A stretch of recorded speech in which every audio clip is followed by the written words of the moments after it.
Hello and welcome. I'm Senator Dave Koehler. Thanks for joining us today. The transition into retirement is rarely seamless, but there are many valuable resources at your disposal to simplify the process.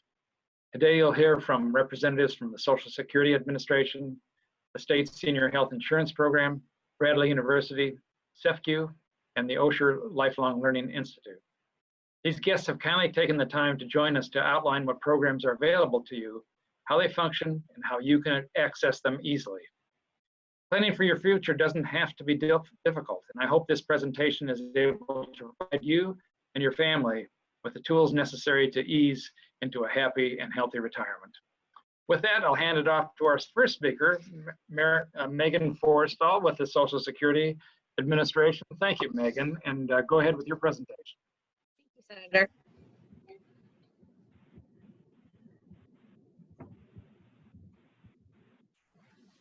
So yes, I'm a public affairs specialist for Social Security, and I've been with the agency for a little over 15 years, and I cover a lot of northern and north central Illinois. And today I'm just going to go through a brief overview of some things about your retirement and Medicare. So at Social Security, we want you to know we are with you throughout life's journey from the time that you are born and we issue you that Social Security number and on through to your retirement party. As far as the basics of retirement and how you qualify for a Social Security retirement benefit, when you pay into Social Security or those FICA taxes that you see coming out of your Social Security check, you are earning credits, and that is going toward your retirement benefit. So all this information today is going to be effective with the calendar year 2020, but for this year, for each $1,410 you earn in Social Security taxed earnings, you get 1 credit, and the most you can earn is for a year. So for this year, if you earn $5,640, you have your 4 credits that you can earn in 2020. And once you have those 40 credits, which many of us will be able to achieve within 10 years of work, you have your minimum amount you need to get a Social Security benefit. And then you must be at least age 62 to file an application. Of course, many of us are paying more than that minimum into the Social Security, and that all goes into determining how much your Social Security benefit is going to be. So what we first do when you go to retire is we take your wages and we adjust them for inflation. So we adjust them for wage levels over time. Then we're gonna find the monthly average of your 35 highest years of earnings. So I know a common misconception people might have is that we're looking at your most recent 5 or your most recent 10, but we're actually looking at your 35 highest. From that, we're going to get your average index monthly earnings. And if you're interested in seeing more in how we calculate your benefit, on our socialsecurity.gov website, we have a publication on how your retirement benefit is figured. Another thing that people will commonly ask of Social Security is, when should I start taking my monthly benefit? Well, of course, we can't answer that question for you. We can only provide you with the information as far as what your monthly Social Security benefit is going to be. It's actually going to go up every month you wait between 62 and age 70. So 62 is that earliest age you can draw. The next major benchmark you're looking at is your full retirement age. At full retirement age, you can still continue to work and make as much as you want and draw your Social Security benefit. So for this example, this person's full retirement age is age 66. Now that is starting to increase for people. So your full retirement age might be higher than age 66. For myself, my full retirement age is 67. Then the final benchmark is age 70. That is when you max out your Social Security benefit. So you do not want to wait past age 70 to draw a benefit. Between your full retirement age and age 70, you're earning delayed retirement credits that increase your benefit. So some factors you might be looking at for yourself is what other retirement plans you have, what savings you have. Maybe you need to wait till 65 when you can draw Medicare because you don't have a retiree insurance. Or maybe you're ready to go ahead and take that reduced benefit. And some other things people think about are longevity in their family and other things you want to do with your retirement, such as travel or take care of the grandkids. So again, a lot of factors go into that, and all we can really do is give you that money amount, and then you need to make the best decision for yourself and your family. Whenever you file for retirement, I should note too, we are also going to look into any benefits you'd be eligible for as a spouse or a former spouse on someone's record. So we'll take care of all of that when you file that application. Then moving on to Medicare. I'm not going to talk too much on Medicare because I know that's going to be covered well for you, but just to note that Part A, which is your hospital, your inpatient coverage, and Part B, your medical insurance, which would be your outpatient doctor's visits, certain outpatient procedures or medical supplies. Those are the two parts that we take care of as enrollment at Social Security. All else to do with Medicare is going to be handled outside of Social Security through Medicare or through assistance with your SHIP counselor who will be talking to you later on. As far as when to get into Medicare, your first time based on age is your initial enrollment period. That's the 3 months before you turn 65, the month of, and the 3 months after your birthday. Now, if you have gone ahead and drawn your Social Security benefit early, prior to age 65, you will actually be automatically enrolled in the Part A and the Part B, and you don't have to do anything to get into either of those. But if you are still working and covered under group health insurance through an employer, or your spouse is covering you through active employment, you can likely go ahead and wait to take, especially the Part B, which costs at least $144.60 a month, until you are going to have that employment or group coverage ending.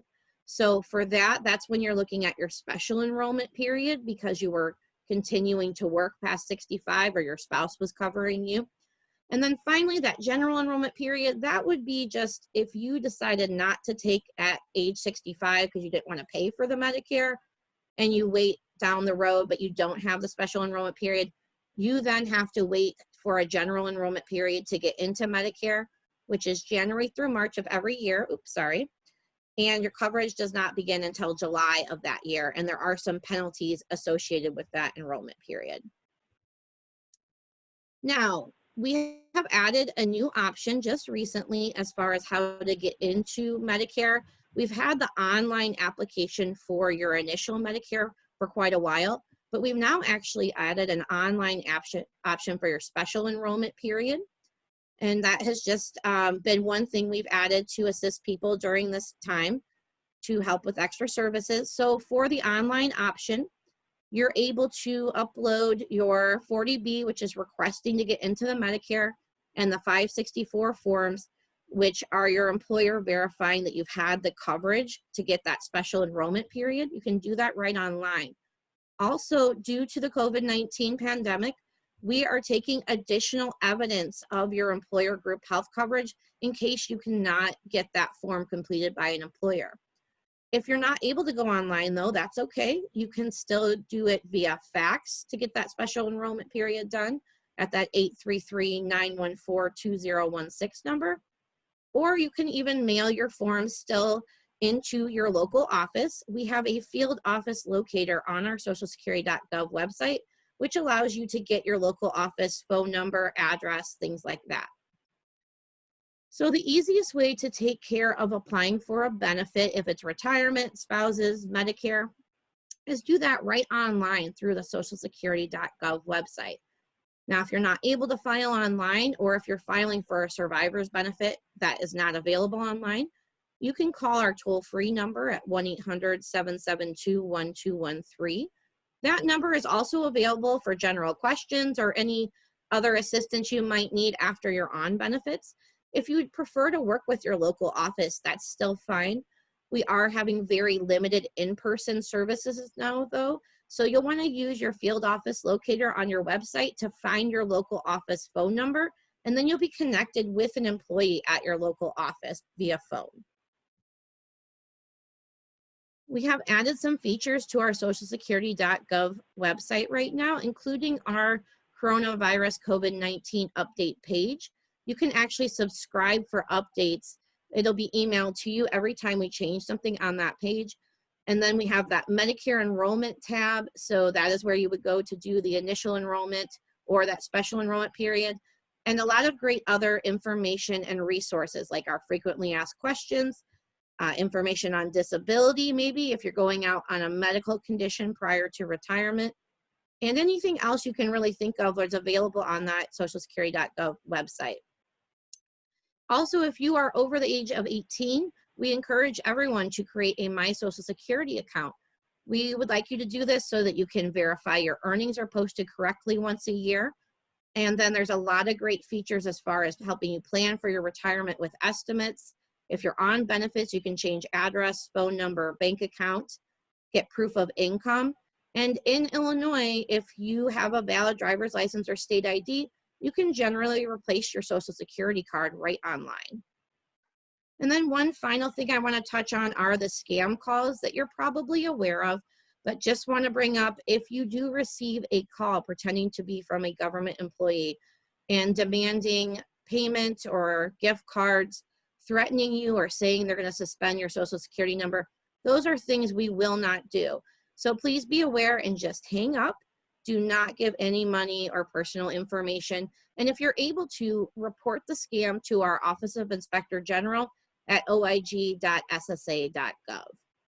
Thank you very much for your time. Thank you, Megan. Very helpful information, especially the last part about the scams. I don't know how many times I've gotten calls saying, this is Social Security, you're in trouble, you need to do this or that. Good information, Megan. Well, we all know that equally important to Social Security is what we do about health care.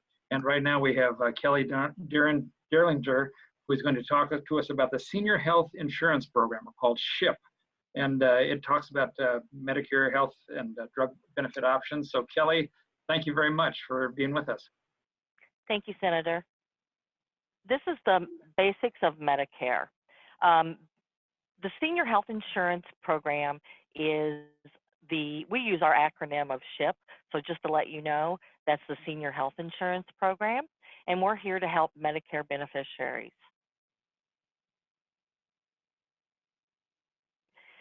We've been around a long time. We were established in 1988, and we're a free counseling service offered to Medicare beneficiaries. We're sponsored by the state of Illinois, by the Illinois Department on Aging. We don't sell anything. We don't solicit anything. We are simply here to educate people about Medicare, answer all their questions, what Medicare is about, what they need to sign up for. We provide one-on-one counseling with Medicare beneficiaries, their family members, and caregivers as well. We enroll beneficiaries into various Medicare programs, not the Medicare Part A and B that Megan was talking about, but we enroll people in either prescription drug plans or Medicare Advantage plans. You can contact SHIP on that, or you can also contact all of our SHIP locations throughout the state of Illinois. As Megan told you, there's several parts to Medicare. There's Part A, which is your hospital insurance, and there's Part B, which is your medical insurance, but there are additional parts to Medicare as well. There's Medicare Part C, which would be your Medicare Advantage plan. That's like an HMO or a PPO or a SNP, as we call it, but is a special needs plan. That's also known as managed care. Also, there's Part D, alphabet soup to a lot of people out there, but we can help you with that. Medicare Part D is your prescription drug coverage. Who's eligible for Medicare? People that are over 65 are eligible, but also people who are under age 65 who've been deemed disabled by Social Security. They become eligible after being on disability for 24 months. Also, people who have end-stage renal disease, which we call ESRD, or ALS, also known as Lou Gehrig's disease. You also must be a U.S. citizen or a legal resident with 5 years of continuous residence at the time of application. This is how the puzzle pieces work. You've got your Part A, you've got your Part B, you've got coverage for both hospital and medical, but Medicare doesn't pay for everything. And since Medicare doesn't pay for everything, you need something to step in and pick up those costs so that you don't have to pay for them. You can add a Medicare supplement and a prescription drug plan, or you can do a Medicare Advantage plan, which will take the place of your Medicare supplement, and most of the time also includes a prescription drug plan. As Megan told you, there's different times where you can sign up. Enrollment and or changes in Medicare are limited to these certain times, so you can't just sign up anytime you want to. It's important to know when you can enroll in the different parts of Medicare. If you don't enroll when you first become eligible, there could be penalties involved. The initial enrollment period is what we call 313. That's 3 months prior to your 65th birthday or 25th month of disability payment, month of your 65th birthday, or 3 months after your 65th birthday. There are other Medicare enrollment periods. The general enrollment period, if you didn't sign up when you first became eligible, you'll have to wait until your general enrollment period. That begins on January 1 and ends March 31st of every year. If you sign up during that period, your coverage won't start until July 1, and there can be penalties for late enrollment, usually apply if you delay coverage. If you miss that, sometimes you might be eligible for a special enrollment period. These are specific and designated circumstances that allow Medicare beneficiaries either to enroll or drop or change coverage outside of normal enrollment periods. An example of that would be if you continued to work after you were age 65, and then when you decided to retire and you've left your active employer group health insurance, you'd get a special enrollment period to sign up. If you choose, you can get a Medicare supplement. A Medicare supplement comes in and picks up the costs that Medicare does not cover. Traditionally, Medicare Part B covers 80% of the approved amount. You would be responsible for that other 20% if you did not get a Medicare supplement that would cover it. We offer a Medicare supplement premium comparison guide on our website. So you can either call us at 1-800-252-8966, or you can go to our website at illinois.gov/aging, and you'll be able to find our Medicare supplement comparison guide.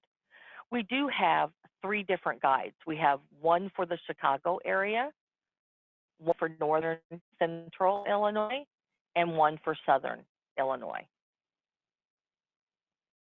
What about Medicare Prescription D?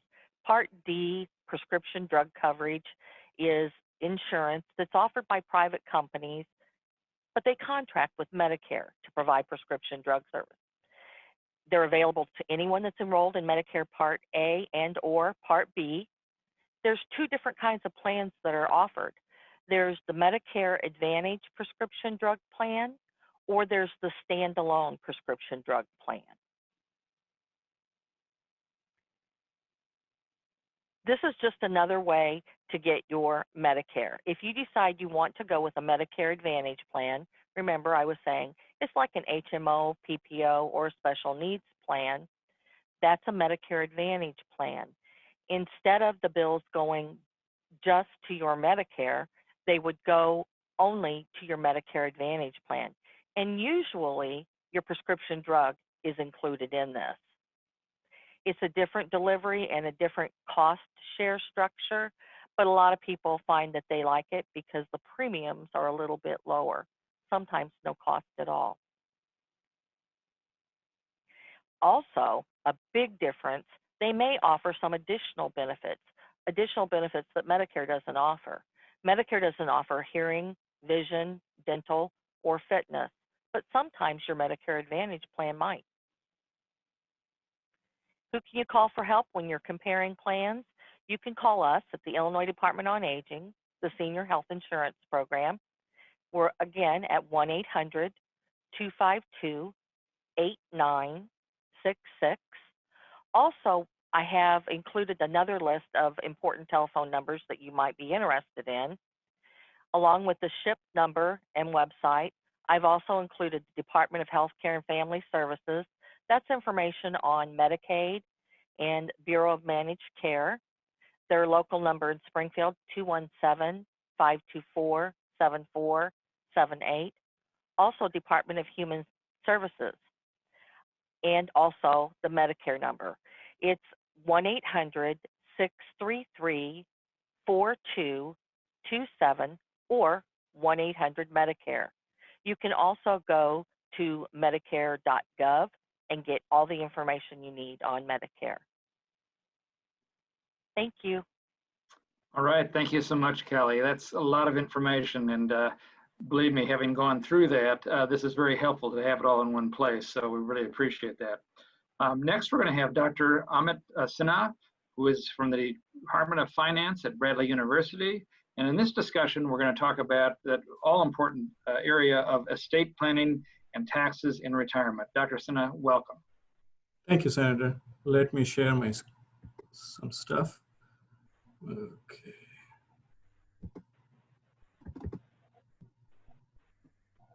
Okay. So once again, thank you, Senator. As you had mentioned, I have two things to talk about. One is the estate planning checklist, and also a little bit of the tax planning that people can do in the golden ages. Now, when people are in the golden ages, most of their life is behind them, and it's about time to start thinking of preparing for the period ahead. And foremost on top of the list, there's the healthcare issues that everybody has to, at some point or the other, deal with. So the best part here is to have a healthcare agent and decide who would be taking care of decisions when one is not in a position to do so. And this healthcare agent could be a family member, a spouse, or someone that the individual is very comfortable with. And you know, during this, with this agent, the end of life decisions could be discussed. And so at that point, when these decisions have to be carried out, there's at least someone who is aware of the choices an individual has made. Similarly with financial issues, during these golden ages, if we have done things correctly, we would probably have a lot of money that needs to be taken care of when we are gone. And so similar to a healthcare agent, we could have an individual who would take care of the financial decisions. So, you know, how would those assets be distributed? Who would be given what? Those decisions can be taken care of. And both the healthcare agent and the individual who is going to discuss the financial issue, take care of the financial, could be the same, or depending upon the choice of the individual, they could be different. But usually it should be such that the healthcare agent and the financial agent, they at least get along and are aware of and are on the same page. These individuals, if they are separate, then they should be given the appropriate power of attorney, or even if they are the same, they should be given the requisite power of attorney. And it would be a good idea to get in touch with a lawyer to have the proper documentation to have to give these individuals the proper authority and the proper power over decision making. Now, in terms of the nitty-gritties of the distribution, every individual who is looking in terms of power of attorney or making a list of, they should go ahead and make a list of items. And this could be a tedious process, so it could be done slowly over a period of time. And sometimes identifying these items and valuing them may be a difficult process and may not have a huge monetary value, but it would have huge emotional value. So those decisions, when people can make ahead of time, especially if they do this estate planning properly. And as I had mentioned earlier, identifying the beneficiaries who gets what and how much, so that everyone is aware and on the same page, and so there is no misgivings after the passing of the individual. Oftentimes you hear families getting into disagreements, and sometimes those disagreements are huge, that there have been civil cases as well. Better to avoid those after we are gone, and identifying beforehand and having a plan to do those, doing appropriate distribution beforehand would be very helpful. We should always, we should have a will and a testament, a living will and a testament beforehand. And you know, another way to do would be to have a living trust, and there's some tax implications as well on this, especially with the trust, and you can mention a little bit in when I talk about the tax issues. The will and the testament, if done, this is not a one-time. You could always make changes. And again, it'd be a good idea to get in touch with a lawyer to come up with a good living will. These documents, the living will and the power of attorney for healthcare and the financial issues, they should be kept properly. And certainly a copy of those should be given to the healthcare and the individual who's going to take care of the financial issues. So that's by and large what I have on the estate planning. Let's look into the tax planning overview. As I had mentioned earlier, the golden ages, this is around the age from 60 to 70, and you've been saving money for retirement through, say, the IRA or the 401k or the Roth 401ks. If you withdraw before you're 59 and a half, you have to pay a 10% penalty. But if you're in the golden ages and you withdraw, then you don't have to pay that penalty. And the Secure Act passed in December 2019 also changed the required minimum distribution age from 70 and a half to 72. So there's a little bit more flexibility now than there was before. And I think if you turn 70 and a half before December 2019, then the RMD age was still 70 and a half. But I think now, since this is 2020, the age is now 72 through the Secure Act. One of the things that people oftentimes don't pay attention to is the diversifying their taxes. You can save for retirement through the IRA and the 401k, and these are, when you make a contribution to these vehicles, you get a tax break when you're making the contribution. But later on, when you withdraw, you have to pay taxes on them. There's an alternative vehicle, and this is the Roth IRA and the Roth 401k, where you pay the taxes up front, but then when you withdraw, you do not have to pay any taxes on that. And this is an issue that we have to think about very carefully, because taxes, at least at the federal level, may be at the lower point right now, but given the deficit issues, at some point in the near future, taxes may go up.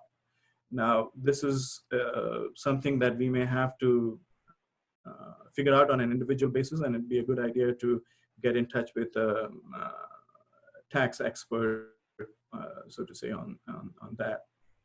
A little bit more clarification on this tax diversification. If you have an IRA, you can convert that into a Roth IRA, and you would have to then pay a little bit of taxes on that, but the Roth IRA is not subject to our required minimum distribution issues. And you could convert also your 401k into a Roth 401k, and then you could convert the Roth 401k into a Roth IRA and not be subject to the RMD. And it seems a little complicated, but a tax advisor could do this very easily for you. And the benefit for the Roth IRA is that the survivor, the beneficiary, if one is to pass away, has some tax benefit through that as well. Now, in terms of the trust taxes, we could set up a revocable trust or an irrevocable trust. And those also have some benefits in terms of the income taxes. And one major issue here is that, one also should take up, this trust that you set up is to take care of, say, a spouse and even yourself.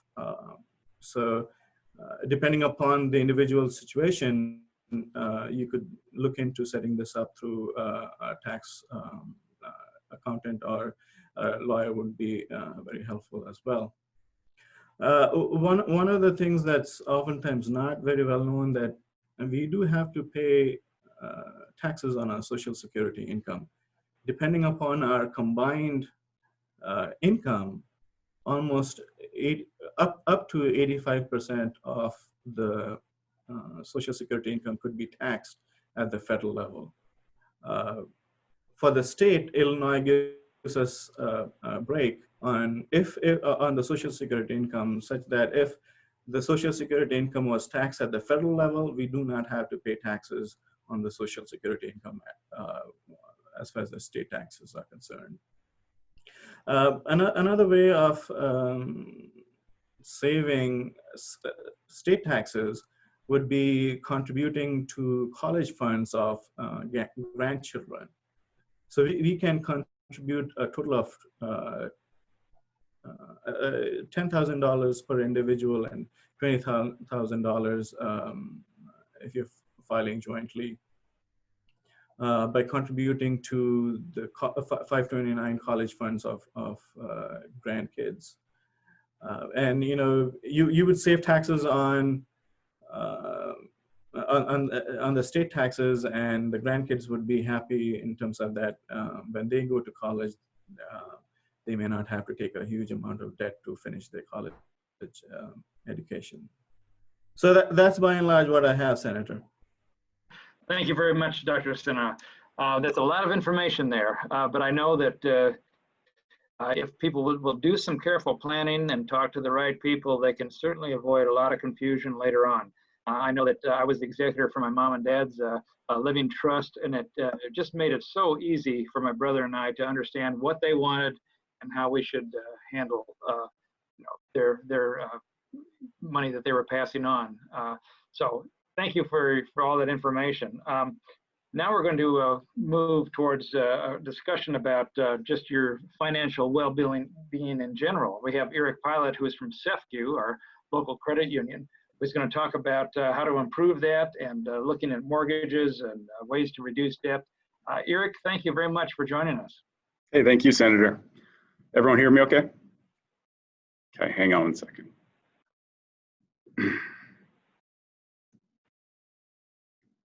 All right.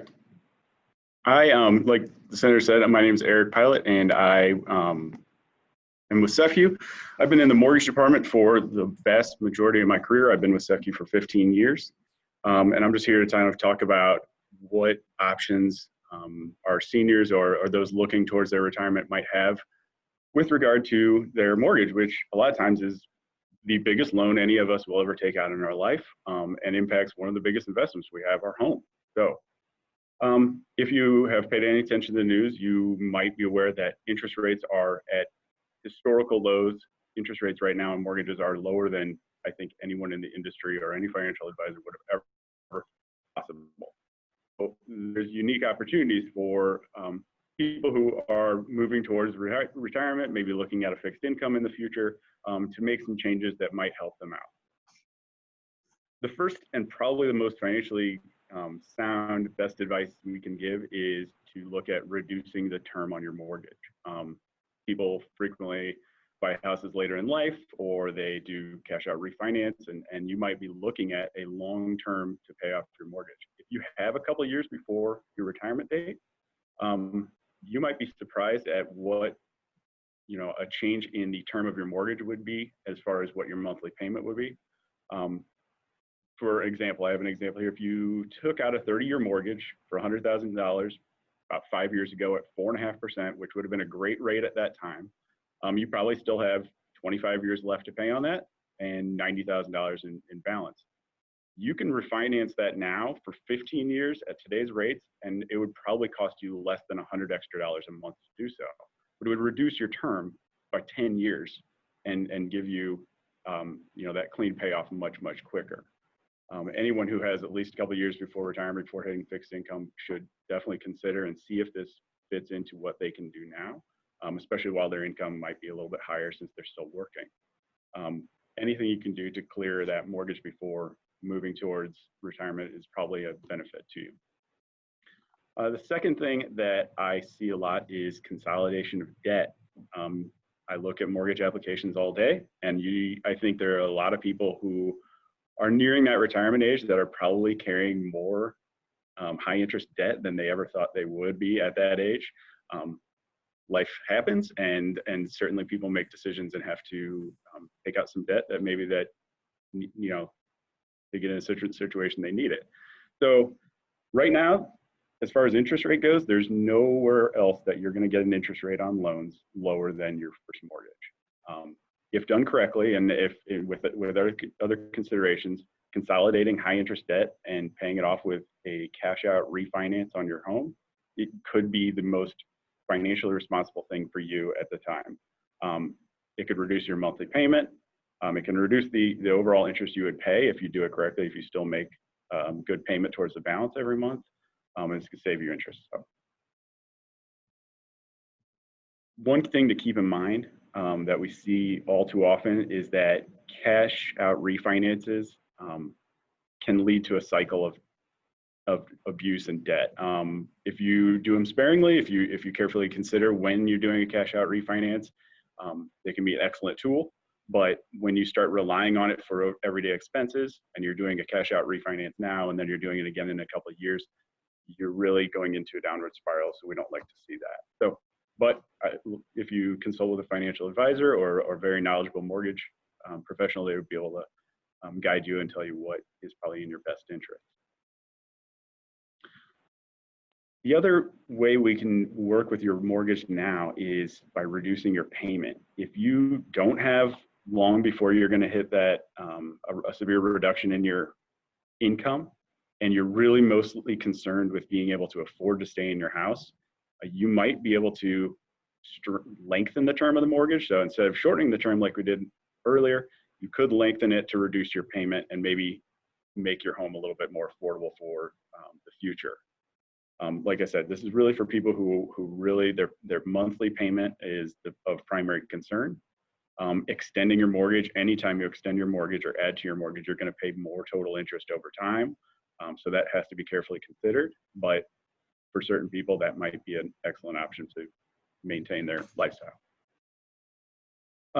Another thing that we keep seeing more and more of is home improvements or home reconfiguration. A lot of people who have lived in their home for quite some time, they like their home, they want to stay in their home, they enjoy where they live, but the home might not fit their needs now or in the future. So we see a lot of people taking cash out to finance small changes, repurposing of bedrooms or other living space, like I say here. Relocating laundry facilities is a big thing. A lot of older homes that have laundry facilities in the basement, as individuals get older, they have a harder time with steps and things like that. So they'll repurpose a bedroom or reconfigure the main house to bring that upstairs. Building ramps or otherwise reconfiguring their spaces to accommodate aging, also an excellent idea. Main floor master suite. I had my wife's uncle was stricken with ALS and in a wheelchair way earlier than anyone anticipated. They had the space. and they had the ability, so they were able to add on an entire main floor master suite to accommodate his needs and still remain in their home. They still have all the bedrooms and bathrooms that they like to have when their extended family comes in, but it really fit their needs at that time. It was excellent.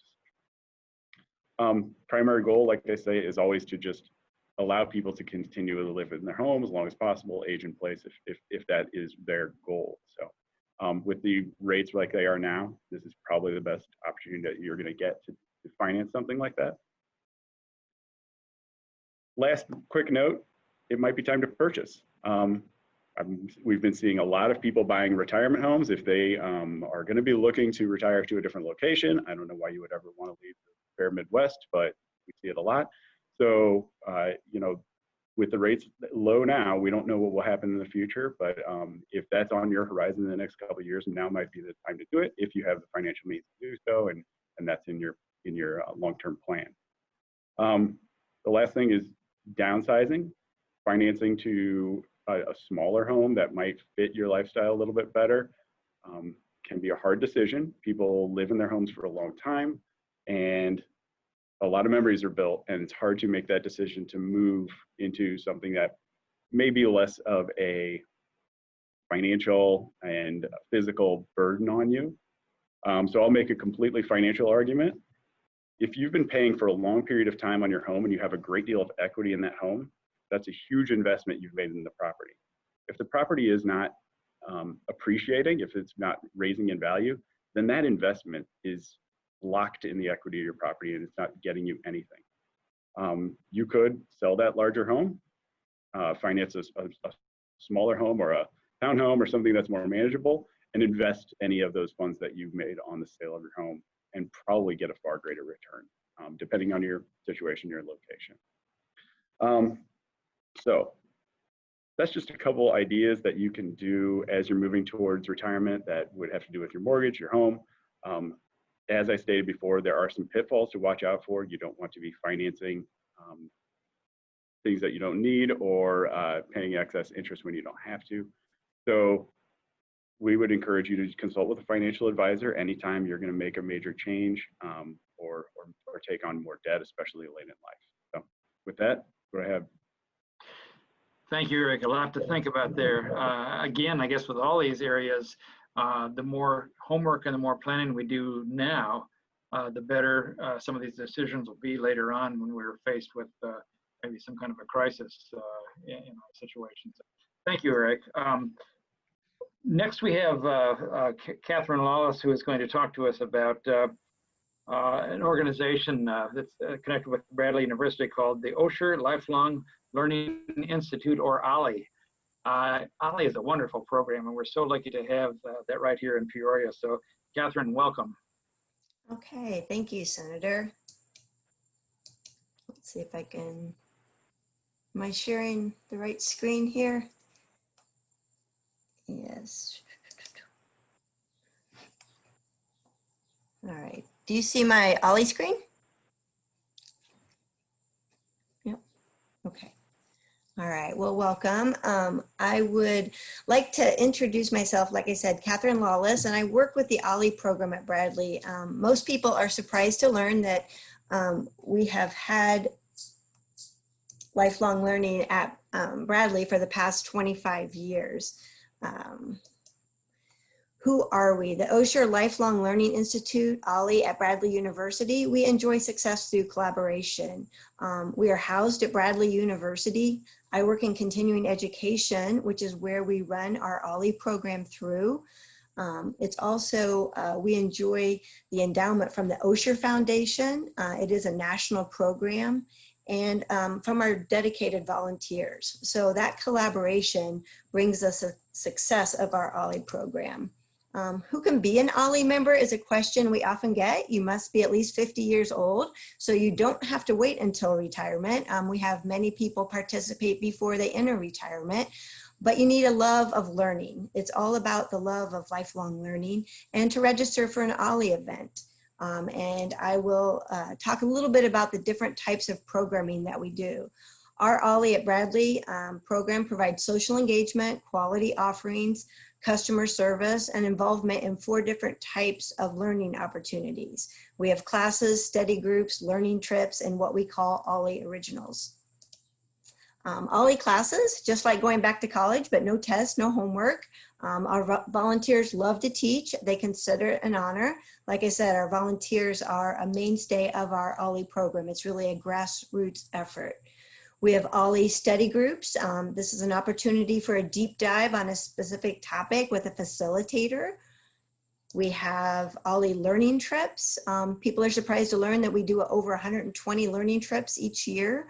Some are local trips, like pictured here is a trip to A. Lucas behind the scenes. We take our OLLI shuttles around town, but we also take charter trips up to Chicago or to Indianapolis as a regional trip, and US and international trips. We've been to Portugal, Spain, France, Italy. So a lot of educational learning trips are part of our program.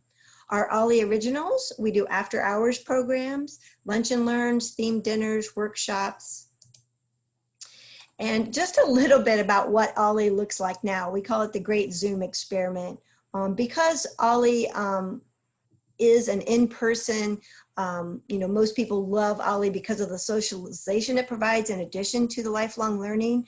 You would have think, since we do not have a lot of in-person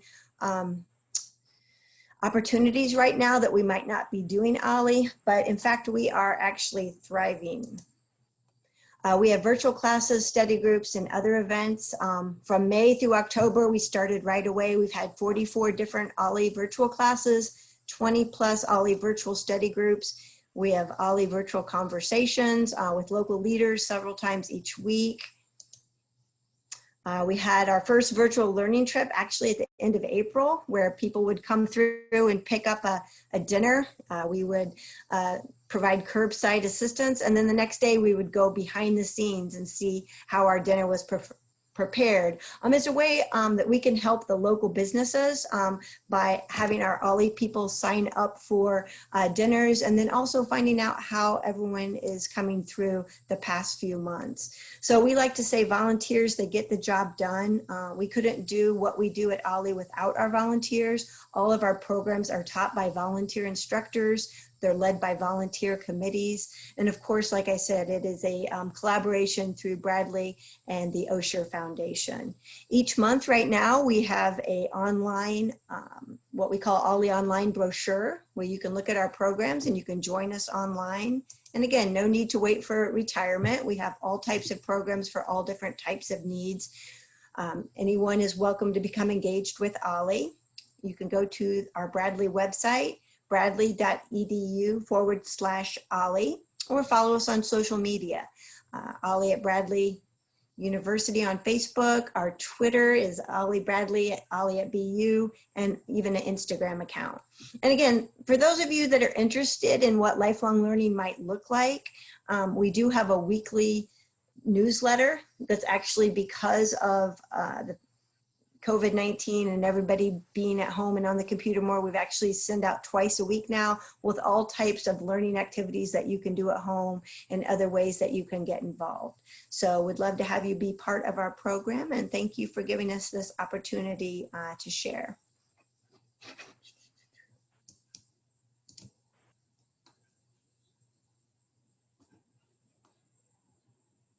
Oh, I think you're still muted. How's that? Can you hear me now? Yep. Okay. Well, thank you so much, Catherine. OLLI is a real gem, and we appreciate that. To all of our speakers, you've covered the full range of what people need to know when they think about retirement, and I think that's very, very important. To all of our viewers, if you have any other questions, please don't hesitate to call my office, 309-677-0120. And with that, I'll say thank you again to our speakers, and have a good day.